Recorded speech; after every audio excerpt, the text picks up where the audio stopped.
হৃদয় রান্নার টেস্টি মাছ খেলাম, এর মধ্যে কাকিমা নিয়ে চলে এসছে চিকেন। চিকেন কষা। তো চিকেন খাই বলে মাছ খাস নাই কম? হ্যাঁ চিকেন প্রিয়? আমি মানে অতটাও প্রিয় না, কিন্তু ভালো খাই, কিন্তু মাছটা খাইতে কষ্ট হয় আমার। কষ্ট হয়। সলিড কার পছন্দ? কে তুই একটা নে। তো সলিড পছন্দ? না না আমি সলিড খাই। কি বলিস? আমার সলিড ভালো লাগে না। ওটা দাও। কি কয়? হাড়ি ভালো লাগে আমার সলিড। হাড় ছাড়া খাওয়া যায় মাংস?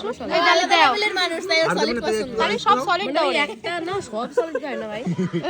আমি একবারে মানিস না। ওটা হাড় দিয়ে দাও। এটা কালকে এত থেকে দুই টেস্টি তিন দিন হয়েছে, নিরামিষ আমাকে দেখাও একটুখানি। কালকে থেকে 2-3 দিন নিরামিষ।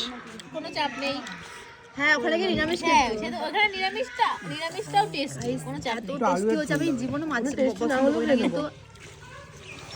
কাকিমা আমাকে একটা আলু দিও। হচ্ছে মাছই খাই আজকে। মাছটা খুব টেস্টি, মিষ্টি মিষ্টি। পুরো সর্ষের ফ্লেভারটা পাওয়া যাচ্ছে না, আরো ভালো লাগছে।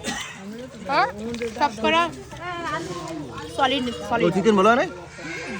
এই চিকেনটা খাই পারতাম না। দারুণ হয়েছে, আমি খেয়ে নিয়েছি। আমি তোদের মতো কথা বলেছি, দেখেছিস? টানাটানে বলে দিয়েছি। ভালো হয়েছে সত্যি? মশলা দাও, সত্যি ভালো হয়েছে মশলা দাও। দারুণ হয়েছে। কেমন হয়েছে? খাই না এখন, খাইনি। দারুণ হয়েছে, আমিও খাচ্ছি। আমাদেরকে বিশ্বাস করছে না রে। ভালো তোর ভালো, তুই তো বল তাহলে লিখে দে। প্রিয়া, এই যে আমার কাছে শিখাই দেবো সব করে। দারুণ টেস্ট। আমি এমনিও খাই, হেভি রান্না করি। আমিও খাস বাংলা। রান্না করো না, কি খাবো আমি? আরে আজকে নতুন একটা মেনু এই জমে ভালো লাগছে সত্যি। আজকে নতুন একটা মেনু খেয়ে